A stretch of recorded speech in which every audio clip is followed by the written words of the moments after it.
A partir de este momento, las informaciones que son noticia toman el protagonismo. Comienza Informe RCR. Muy buenas tardes, sean bienvenidos a este su informe RCR en su emisión meridiana. Trabajaremos para ustedes en la Gerencia General de la Estación, Jaime Nestares, en la Gerencia de Producción, Wilix Arcaya, en la coordinación y producción de este espacio, Génesis Rodríguez y Mario Villarreal. En los controles nos acompaña Gregorio González y frente al micrófono, quien tiene el inmenso placer de estar para todos ustedes, Helen Machado. Recuerden seguirnos a través de nuestras distintas plataformas digitales, en Twitter, @RCR750, en nuestra página web rcr750.com, la radio que se ve, y síganos también en nuestro canal en YouTube RCR750. De inmediato comenzamos. El río Táchira registró este domingo 27 de marzo crecida de su caudal a causa de las fuertes precipitaciones caídas tanto en la zona de frontera como en las cabeceras. En las imágenes captadas del afluente a la altura del puente internacional Simón Bolívar, se observa un rostro más iracundo del río. La recomendación de las autoridades es a no cruzar las trochas cuando el caudal presenta este tipo de aumento, para evitar cualquier tragedia. En otras noticias, donde el territorio de La Guajira padece una de las sequías más inclementes que ha vivido la familia Guayú y Añú durante estos últimos años, para satisfacer sus necesidades y calmar su sed, los habitantes están obligados a caminar largas distancias hasta los reservorios artesanales que no dan agua potable. Esta problemática es una de las mayores calamidades que padecen los habitantes de este territorio, tanto del lado venezolano como del lado colombiano. Muchos líderes de las comunidades la denominan la sed milenaria, que en Venezuela, por ejemplo, solo se ha atendido con paliativos y acciones que buscan mitigar la sed por momentos, como la utilización de camiones cisternas. Por lo tanto, tras dos explosiones ocurridas este viernes en Maracaibo, el director del CICPC, Douglas Rico, informó que destinó un equipo para que realice las investigaciones para ambos casos. Este viernes, la entidad zuliana recibió 2 ataques por parte de grupos delincuenciales organizados que operan en la entidad, por lo que hemos enviado un importante equipo multidisciplinario desde la ciudad de Caracas hasta la entidad para que realicen todas las investigaciones pertinentes y además permitan la pronta desarticulación de estos grupos delictivos y pongan a la orden del Ministerio Público a quienes se encuentren relacionados con estos actos, escribió Rico en su cuenta oficial de Instagram. Por su parte, en horas de la tarde de este sábado, diversas cuentas reportaron un incendio en el edificio Alcazaba, ubicado en la calle 76, entre la avenida 3H y 3G, en la ciudad de Maracaibo, estado Zulia. Hasta el lugar se trasladó la Unidad de Control y Extinción de Incendios del Cuerpo de Bomberos de Maracaibo. Confirmó un efectivo del Cuerpo de Bomberos que el fuego se originó en 2 aires acondicionados ubicados en las azoteas del edificio. Afortunadamente, el fuego no causó víctimas ni mayores daños materiales. Mientras que en la madrugada de este sábado se registró un hecho violento entre un efectivo del CICPC y un cliente del local nocturno Gracewood, ubicado en Altamira, Chacao, hecho por el cual los dueños del negocio anunciaron el cierre temporal del mismo. El local Gracewood de Altamira cerrará hasta nuevo aviso por el hecho que ocurrió durante la madrugada. Uno de los agresores del CICPC, identificado como DET agregado Daniel Colombo, se encontraba con un amigo y se genera una discusión con uno de los clientes en el local, informó el periodista de Fuente de Sucesos, Román Camacho, en su cuenta en Twitter. En respuesta, Tarek William Saab informó este sábado que el efectivo del Cuerpo de Investigaciones Científicas, Penales y Criminalísticas, CICPC, que protagonizó un altercado en horas de la madrugada en el local nocturno Gracewood, ha sido sancionado. Este negativo y violento comportamiento por parte de un funcionario policial en un local privado del este de Caracas o cualquier lugar de Venezuela es sancionado ejemplarmente por el Ministerio Público para prevenir violaciones a los derechos humanos, escribió Saab en su cuenta en Twitter.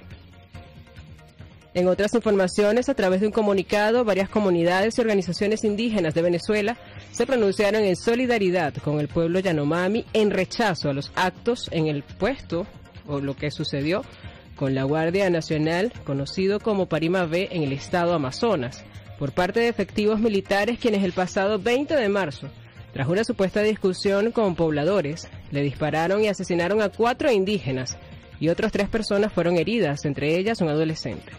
En el documento, representantes de otras etnias indígenas del país exigieron que se esclarecieran los hechos y se impartiera justicia a los funcionarios involucrados, y además responsabilizaron al gobierno nacional por estos actos de violencia, al tiempo que exhortaron a las autoridades a respetar los derechos fundamentales de los pueblos indígenas.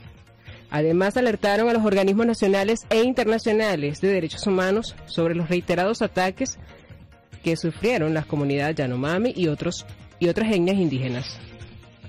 En otras noticias, una mujer de 78 años y un bebé de solo 6 meses murieron este fin de semana mientras trataban de ingresar a Chile por la inhóspita frontera norte con Bolivia, donde se vive desde hace un año una crisis migratoria y humanitaria sin parangón en los últimos años. La mujer de 78 años y de nacionalidad venezolana falleció la noche del sábado, mientras el personal sanitario le atendía en una zona fronteriza de la comunidad Colchane, a casi 2.000 kilómetros al norte de la capital, luego de que sus familiares alertaran que se encontraba en mal estado de salud.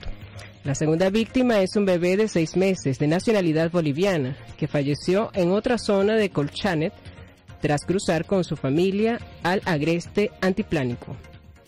En otras informaciones, asistentes al concierto del conjunto colombiano Morat en Caracas denunciaron este domingo que una mujer agredió con la culata de una pistola a un joven tras generarse una discusión por una baqueta lanzada al público por el baterista de la banda a través de la cuenta en Twitter @VictoriaP. Explica que la baqueta cayó en la fila donde se encontraba su novio y un par de amigos, lo que desató una disputa con una mujer presuntamente escolta. La escolta de las mujeres que estaban adelante sacó una pistola en el concierto y la apuntó directamente a mi novio en la cabeza.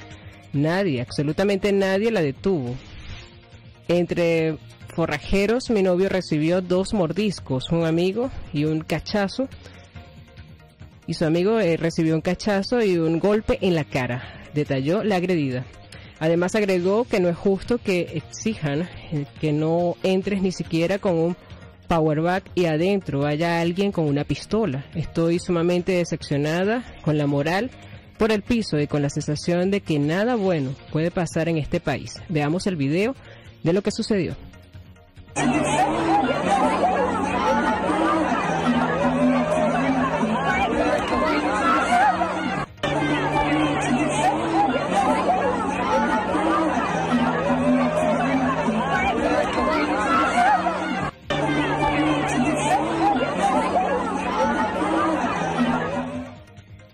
En respuesta a lo sucedido, la banda, que conoció el caso por la denuncia en Twitter, rechazó categóricamente el suceso, así como cualquier manifestación de violencia. Nos acabamos de enterar de que alguien entró a nuestro concierto con un arma. Rechazamos categóricamente cualquier manifestación de violencia. Siempre haremos todo lo posible para que nuestros conciertos sean un espacio seguro y nuestra música un motivo de unión, escribieron en su cuenta en Twitter. En otras informaciones, Human Rights Watch denunció este lunes complicidad por parte de la FAN con el ELN en los abusos cometidos durante las operaciones conjuntas en el estado Apure. El 1 de enero de 2022 comenzaron los enfrentamientos entre el Comando Conjunto de Oriente, una coalición de grupos disidentes que surgieron tras la desmovilización de la FARC, y la guerrilla del ELN. Estos grupos se disputan el control del territorio y además en actividades ilícitas del departamento colombiano de Arauca y el estado venezolano de Apure. Human Rights Watch denunció que miembros de las fuerzas de seguridad venezolanas han realizado operaciones conjuntas con miembros del ELN y han sido cómplices de sus abusos, entre ellos asesinatos, reclutamientos forzados, incluso de niños, niñas y desplazamientos forzados.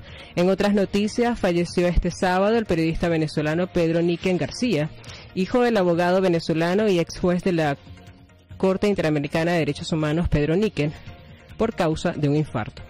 Niken García estudió comunicación social en la UCB, trabajó en RCTV o Radio Caracas Televisión y trabajaba como periodista para el Quirófano de la Esperanza, programa audiovisual de ayuda médico-social para Latinoamérica de bajos recursos. Y con esta información pasamos a materia económica.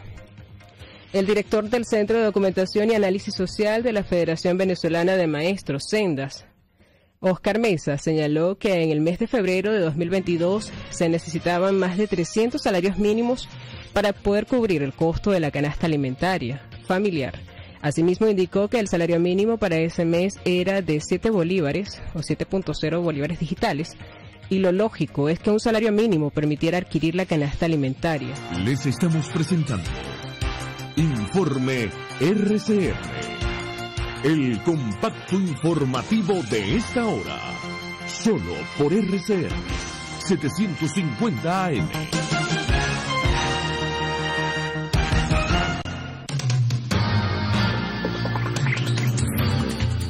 En internacionales, alrededor de 160.000 civiles permanecen actualmente en la sitiada Mariupol, en el sureste del país, informó este lunes el alcalde de esa ciudad ucraniana, Vadim Moishenko. Desgraciadamente todavía hay mucha gente que se encuentra en la ciudad de Mariupol. La cifra supera con seguridad los 100.000 habitantes. Según nuestras estimaciones, alrededor de 160.000 personas se encuentran en la ciudad bloqueada de Mariupol, dijo Boykoshenko en televisión, citado por la agencia Unian. Agregó que la gente que está quedando en la ciudad, en la que hoy es imposible vivir sin agua, sin luz, sin calefacción y sin comunicación como consecuencia del asedio de tropas rusas. En ese sentido, incierto es el futuro de los niños de Ucrania tras los fuertes y continuos ataques del ruso hacia distintas ciudades ucranianas, sin comida, sin casa y sin refugio. Reportes alarmantes muestran la magnitud de su sufrimiento. Nuestros colegas de La Voz de América nos tienen más información. 4.300.000 niños, la mitad de la población infantil en Ucrania, están desplazados según cifras de UNICEF. Un doloroso recuento que incluye 1.800.000 menores que han cruzado las fronteras, y las cifras de refugiados aumentan hora tras hora. Unos 13 millones de personas están varadas en las áreas afectadas o no pueden salir debido al aumento de los riesgos de seguridad, la destrucción de puentes y carreteras, así como la falta de información sobre dónde estar seguros. Pese a que el jueves 140 países aprobaron una resolución humanitaria en la Asamblea General de la ONU, un reporte de la Oficina de Derechos Humanos evidencia la inhumanidad en el terreno de conflicto y un sufrimiento inconmensurable que podría constituir crímenes de guerra. La magnitud de las bajas de civiles y la destrucción de sus bienes sugiere claramente que los principios de distinción, de proporcionalidad, la regla de precauciones viables y la prohibición de ataques indiscriminados se han violado. Un 46% de los adultos tienen dificultades para encontrar alimentos y las familias con niños han sacrificado su ingesta de comidas para poder alimentar a los más pequeños. Ángela González, Voz de América, Naciones Unidas, Nueva York. En los deportes. Este domingo, el entrenador venezolano Jorge Durán expresó a través de su cuenta en Twitter que ha entregado su carta de renuncia al Deportivo Lara. El estratega no dio detalles sobre su decisión, siendo directo en su comunicado. Le agradeció al nuevo presidente de la franquicia su apoyo y envió buenos deseos para el futuro. Durán tenía contrato hasta final de temporada. Solo dirigió los últimos 3 compromisos que disputó Lara en el torneo local. Y así finalizamos este compacto informativo Emisión Meridiana. Los invitamos para que sigan con más de la programación de su RCR.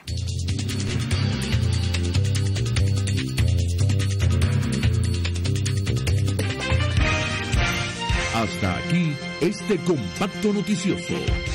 Manténgase en nuestra sintonía, porque estaremos informándole de la noticia al momento de producirse. RCR 750 AM.